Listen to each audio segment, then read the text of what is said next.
तो आज हम डिस्कस करने वाले हैं यूपीएससी 2021 प्रीलिम्स में जो क्वेश्चंस आए थे उनके सॉल्यूशन पे। तो एक क्वेश्चन है, water can dissolve more substances than any other liquid. आपको बताना है कि वाटर जो है वो किसी भी दूसरे लिक्विड के कंपैरिजन में उसमें मटेरियल को डिसॉल्व करना आसान होता है। क्यों ऐसा है? तो अपने को जो पॉइंट्स दिए गए हैं, एक तो ये बताया गया कि भाई जो हीट है उसके लिए वो गुड कंडक्टर होता है। फिर ये भी बताया गया कि जो स्पेसिफिक हीट होती है उसकी वैल्यू ज़्यादा होती है।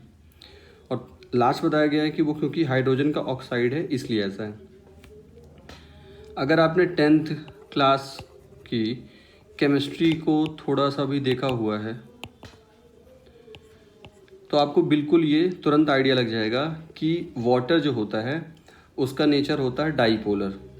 मतलब वाटर में पोलैरिटी होती है, वाटर का जो मॉलिक्यूल होता है उसमें पोलैरिटी होती है, इस वजह से ऐसा होता है।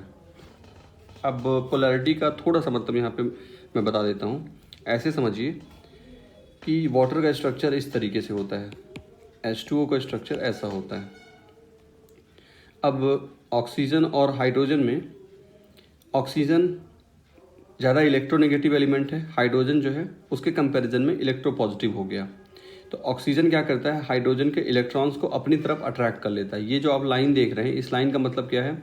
इस लाइन का मतलब है इन दोनों के बीच में बॉन्ड है, और इस बॉन्ड का मतलब क्या होता है? Electron cloud. तो मैं कह रहा हूँ कि ऑक्सीजन ज़्यादा इलेक्ट्रोनेगेटिव है, इसलिए वो हाइड्रोजन के इलेक्ट्रॉन्स को अपनी तरफ खींच लेगा, जिसकी वजह से इसमें पार्शियल नेगेटिव चार्ज आएगा। क्या आएगा? Partial negative charge. और यहाँ आ जाएगा पार्शियल पॉजिटिव चार्ज। तो आपने देखा कि एक तरफ चार्ज ज़्यादा है, इलेक्ट्रॉन की हम बात कर रहे हैं, तो एक तरफ इलेक्ट्रॉन थोड़ा सा ज़्यादा है और एक तरफ कम है। तो इससे क्या हो गया? पोल बन गया। तो एक पॉजिटिव नेगेटिव पोल है और एक पॉजिटिव पोल है। इसी तरीके से इस बॉन्ड में भी होगा। इस बॉन्ड में भी ऑक्सीजन हाइड्रोजन के इलेक्ट्रॉन्स को अपनी तरफ अट्रैक्ट करेगा, जिसकी वजह से इसमें पार्शियल नेगेटिव चार्ज आएगा और इसमें पार्शियल पॉजिटिव चार्ज आएगा। तो हम कहेंगे कि ये क्या बन गया? इस तरीके से यहाँ पे पोलैरिटी आ रही है, इस तरफ भी आ रही है और इस तरफ भी आ रही है। अब अगर मान लीजिए हमने इस वाटर में सपोज हमने NaCl डाला। अब ये NaCl को कैसे घोलेगा? डिज़ोल्व करना है ना हमें। तो होगा क्या? देखिए, कोई भी मटेरियल, जैसे सपोज हमारे पास मटेरियल A है और एक मटेरियल B है। अब होता क्या है कि जो मटेरियल A है उसके जो पार्टिकल्स हैं, पहला पार्टिकल, दूसरा पार्टिकल, ये एक पार्टिकल, दूसरा पार्टिकल, एक पार्टिकल, दूसरा पार्टिकल। तो होता क्या है कि ये हमारे पास कोई मटेरियल A है और इसको हमको डिज़ोल्व करना है मटेरियल B में। तो मटेरियल B में भी ऐसा ही होता है कि B के सभी पार्टिकल्स के बीच में अट्रैक्शन होता है। ठीक, तो डिज़ोल्व होने का मतलब सरल भाषा में अगर बताया जाए, ये होता है कि इसको अगर हमने इसमें डाला, इस मटेरियल को इस मटेरियल में हमने डाला, और यदि ऐसा हो गया कि A और A के बीच की जो बॉन्डिंग है उससे ज़्यादा स्ट्रॉन्ग बॉन्डिंग A और B के बीच में हो जाए, ये वाली बॉन्डिंग अगर ज़्यादा स्ट्रॉन्ग हो जाए तो पुरानी बॉन्डिंग क्या हो जाएगी? टूट जाएगी। जैसे हम कह रहे हैं A और B के बीच में ये बॉन्डिंग ज़्यादा स्ट्रॉन्ग हो जाए तो पुरानी बॉन्डिंग ये वाली टूट जाएगी और ये वाली टूट जाएगी। तो हम कहेंगे कि A B में डिज़ोल्व हो गया। ठीक है, अब यही यहाँ पे भी होना है। जैसे हमने नमक को पानी में डाला, अब नमक पानी में घुल जाएगा। क्यों घुल जाएगा? क्योंकि NaCl के बीच में ये वाला जो बॉन्ड है ये ब्रेक हो जाएगा। कैसे ब्रेक हो जाएगा? सोडियम ज़्यादा इलेक्ट्रो पॉजिटिव है तो इसमें प्लस चार्ज आता है, क्लोरीन में माइनस चार्ज। तो क्या होगा कि सोडियम जो जिस पे कि Na प्लस चार्ज है, इसको वाटर के मॉलिक्यूल्स कैसे हैं? देखिए, वाटर के मॉलिक्यूल्स ऐसे हैं कि H के पास क्या चार्ज है? पॉजिटिव। O के पास क्या चार्ज है? नेगेटिव। यहाँ क्या चार्ज है? पॉजिटिव। तो यहाँ पे Na प्लस की तरफ कौन सा वाला पार्ट आएगा? ऑक्सीजन वाला पार्ट आएगा। तो हम वाटर को इस तरीके से बना सकते हैं, इस तरीके से बना सकते हैं। ये कॉर्नर जो है किसको बता रहा है? ऑक्सीजन को बता रहा है। इस तरीके से बना सकते हैं, इस तरीके से। तो आपने देखा कि सोडियम के चारों तरफ कौन आ गया? वाटर के मॉलिक्यूल्स आ गए। और इसी तरीके से क्लोराइड माइनस है तो इसके भी चारों तरफ वाटर के मॉलिक्यूल्स कैसे आ जाएंगे? इस तरीके से। क्योंकि ये वाला जो टर्मिनल है वाटर का, ये क्या है? पॉजिटिव वाला है। यहाँ भी पॉजिटिव है और यहाँ नेगेटिव है।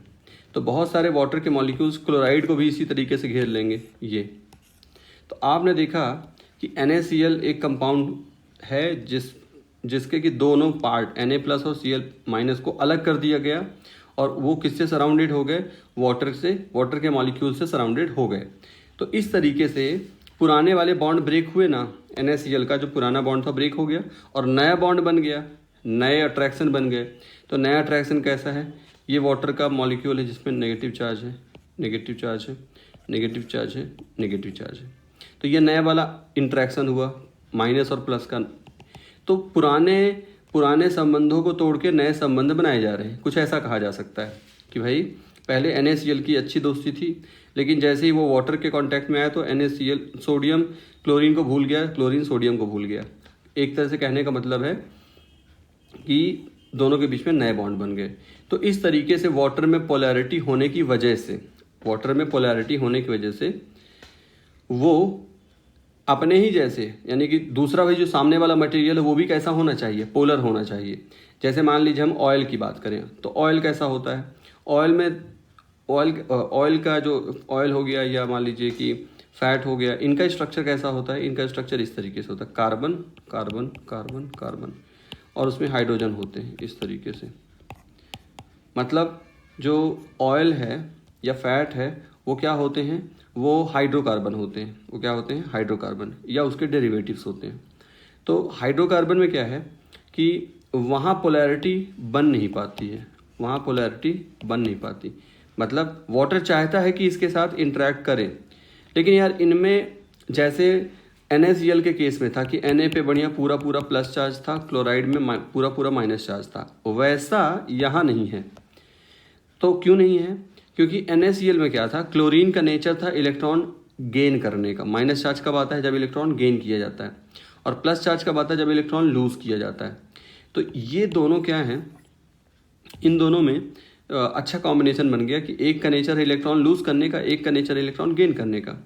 तो क्लोरीन ने इलेक्ट्रॉन गेन किया, सोडियम ने इलेक्ट्रॉन लूज किया, तो इनमें क्या आ गई, पोलैरिटी आ गई। लेकिन ऐसा यहाँ नहीं हो पा रहा है, ऐसा यहाँ नहीं हो पा रहा है। ऐसा नहीं है कि कार्बन और हाइड्रोजन के बीच में इलेक्ट्रोनेगेटिविटी नहीं है। इलेक्ट्रोनेगेटिविटी का मतलब इलेक्ट्रॉन को अट्रैक्ट करने की एबिलिटी यहाँ बहुत कम है। इतना कम है कि हम क्या कहेंगे कि ऑयल क्या होता है, ऑयल नॉन पोलर होता है, नॉन पोलर। और जो NaCl है वो कैसा है, वो है पोलर। अब केमिस्ट्री में कॉन्सेप्ट है कि लाइक डिजॉल्व्स लाइक, मतलब समान समान को घोलता है। मतलब पोलर मटेरियल में अगर आप पोलर मटेरियल को पोलर लिक्विड में डालोगे तो वो आपस में क्या हो जाएंगे, घुल जाएंगे। लेकिन अगर नॉन पोलर को पोलर में डालेंगे तो नहीं घुलेगा। तो इसीलिए ऑयल जो होता है वाटर के साथ उसका कोई बॉन्ड बनता नहीं है, तो उसमें डिजॉल्व होता नहीं है। तो इस तरीके से ये क्वेश्चन उनके लिए बहुत आसान है जिन्होंने थोड़ा सा बेसिक साइंस पढ़ रखा है। बेसिक साइंस मतलब 9th-10th की भी साइंस पढ़ रखी है, तो ये इसका आंसर आसानी से आ जाएगा। बाकी के जो पॉइंट्स हैं इनका डिसॉल्व होने से कोई लेना देना नहीं है, तो ये सारे ऑप्शंस नहीं होंगे, फर्स्ट करेक्ट होगा। तो ये था एक्सप्लेनेशन इस क्वेश्चन का।